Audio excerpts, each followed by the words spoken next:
Breaking news today, the White House confirms the Trump administration has begun migrant flights to Guantanamo Bay.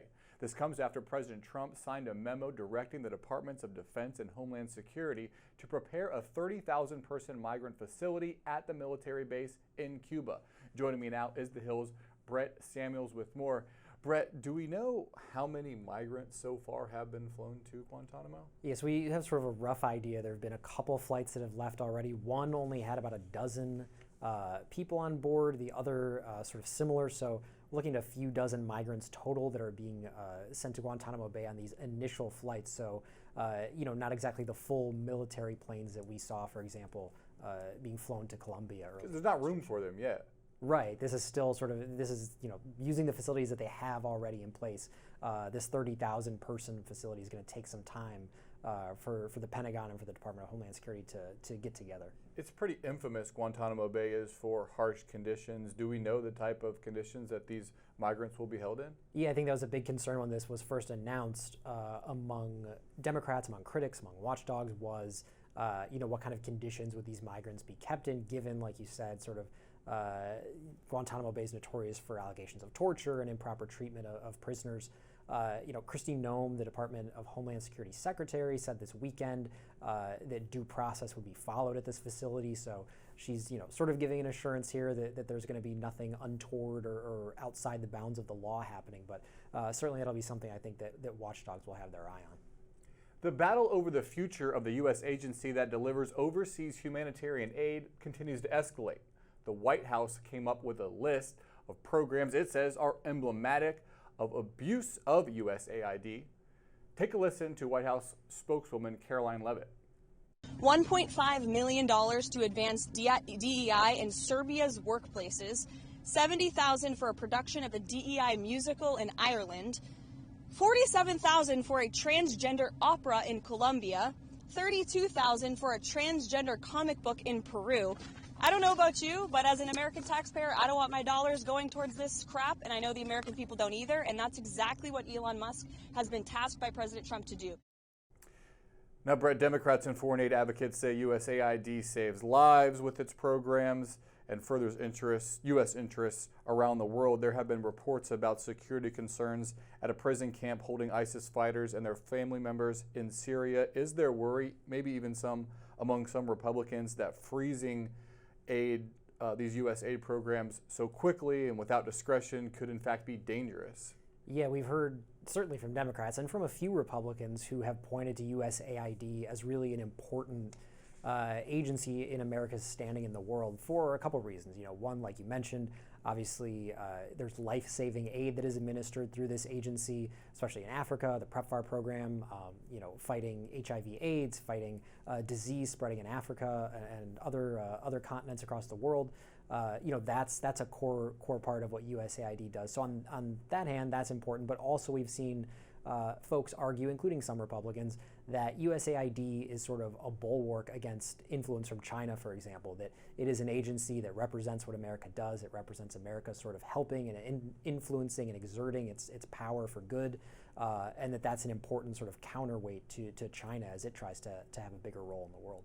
The trade war between the U.S. and its biggest trade allies seems like it might be over before it ever started. Mexico and Canada have come to agreements with Trump to delay the proposed tariffs at least for 1 month. 10% tariffs on goods coming from China did go into place. China has actually now retaliated, announcing additional tariffs on liquefied natural gas, coal, farm machinery, etc. Also, China implementing restrictions on exports of some of critical minerals.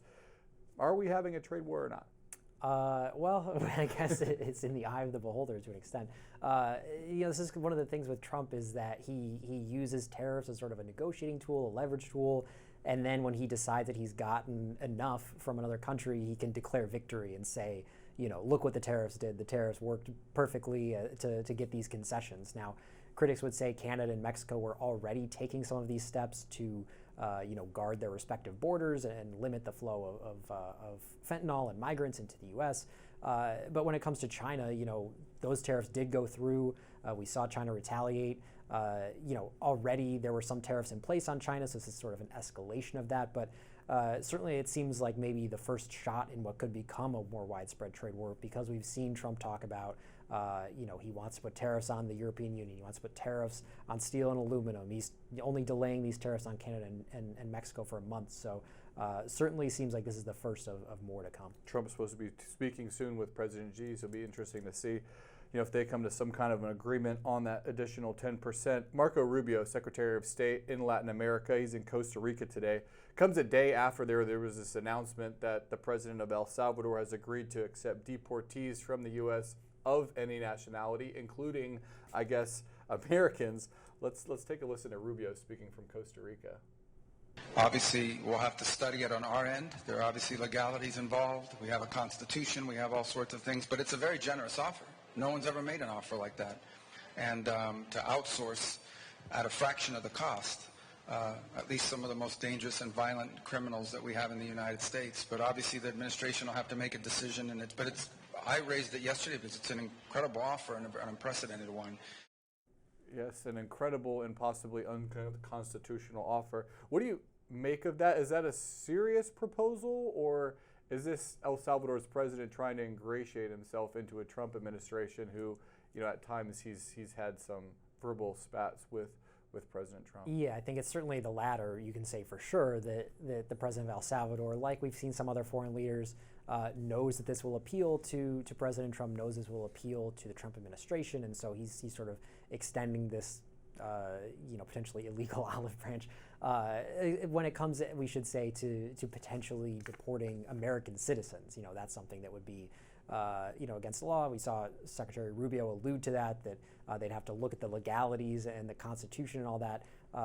But when it comes to deporting, for example, migrants who entered the country illegally, especially if they're from El Salvador, this is something the Trump administration has embraced. They want to be sort of pressuring other countries to accept deportees. We saw with Colombia, we saw with Venezuela, now we're seeing it with El Salvador. Quickly want to ask you about Benjamin Netanyahu, Israeli Prime Minister, visiting the White House today. He's going to hold a press conference with Trump. These two haven't always seen eye to eye. Trump was critical of Netanyahu after he congratulated Biden after his 2020 presidential win. But it seems like the two are on the same page now. They're going to discuss the future of Gaza. Yeah, it does seem like they're on the same page. We saw, obviously, Israel announced this ceasefire agreement with Hamas in sort of the waning days of the Biden administration, allowed Trump and his team to sort of essentially take a victory lap and try and claim credit for making this deal happen. They've sort of claimed it as their ceasefire, even though it happened during the Biden administration. But Benjamin Netanyahu, he's the first foreign leader to visit the White House during the new Trump administration. I think that is certainly a symbolic indication of sort of how Trump is trying to present this relationship as very important. All right, that's all I got for you, Brett Samuels. Thanks so much for coming on. Thanks, Drew. While investigators continue to probe the wreckage and flight logs, 2 airport authority workers have been arrested for allegedly leaking video of last week's D.C. plane crash to CNN. Newsnation's Elina Shirazi has the latest from the NTSB today. Well, Drew, we were looking to get more answers today from the NTSB. They actually did move back their briefing twice and eventually canceled it, but they did put out a statement. I'm just going to go ahead and read to you a part of that statement. They said, quote, NTSB needs additional information to verify data points from the Black Hawk. In order to obtain this information, the Black Hawk needs to be recovered from the water, which is expected to take place later this week. They also add that they will release a written update, so we are certainly keeping an eye out for that. But they say that they can't retrieve that helicopter until they find all the pieces of the American Airlines plane. So that certainly does give us a bit of an indication as to what is happening there. But as for what we have seen all day yesterday, we have been here now for 2 full days. We have seen them pull out more pieces of that American Airlines plane. We have seen the fuselage, we have seen the engine, we have seen wings, and all of that is resting on the barge. And they said that they would move that over to a hangar today. They said they would monitor tidal conditions, but it's been the whole day really, and they still haven't done that. So I can attest to how windy it is out here, and we are still waiting to see if they will be moving those pieces back over to the hangar. But again, also Unified Command, we did reach out to them as well for an update. They say so far they don't have an update as of yet. Drew. Newsnation's Elina Shirazi, thank you. The U.S. Capitol Police say threats against lawmakers in Congress as well as their families and staff have risen by nearly 20% in the last year. Capitol Police say they investigated nearly 9,500 concerning statements and threats last year, up from about 8,000 in 2023. It's the second year in a row that the number of threats have increased, and the most threats received since 2021, when hundreds of rioters stormed the Capitol following the 2020 election. Capitol Police Chief Tom Maninger says since the January 6 riots, his organization has completed all of the 103 recommendations from the Inspector General to keep Congress safe. Senators Bernie Sanders and Josh Hawley are set to propose a bill that would cap credit card interest rates to just 10%, less than half the current average. The bill isn't a new proposal. Efforts to cap credit card interest rates failed at least twice in the last 25 years. This time around, the bill is set to be offered as an amendment to the 1968 Truth in Lending Act and would expire in 2031. Back in September, President Trump said he supported a temporary cap to let working Americans catch up. The bill is expected to draw criticism from banking and financial experts. During his confirmation hearing last month, Treasury Secretary Scott Bessent did not commit to supporting the cap, saying instead he would back whatever President Trump decided. Trump's presidency so far by the numbers. In today's Political Minute, Newsnation chief Washington correspondent and host of The Hill, Blake Burman, breaks down a new poll gauging what Americans think of the president's performance. Grading President Trump through week 2, term 2. I'm Blake Burman, host of The Hill on Newsnation. As President Trump enters his third week of office, he's already taken swift action on a range of issues like trade, energy, and the southern border. A new poll from Emerson College shows how voters view his performance so far. Overall, approval for the president stands at 49% among registered voters, while 41% disapprove. 35% of voters say the economy is their top issue. 16% said the same for immigration. Threats to democracy, healthcare, and housing affordability followed, rounding out the top 5. So what about voters' opinions on where the country is heading? It's nearly split. 52% of voters think the U.S. is heading in the right direction, while 48% think it's on the wrong track. I'm Blake Burman, and this is the Newsnation Political Minute.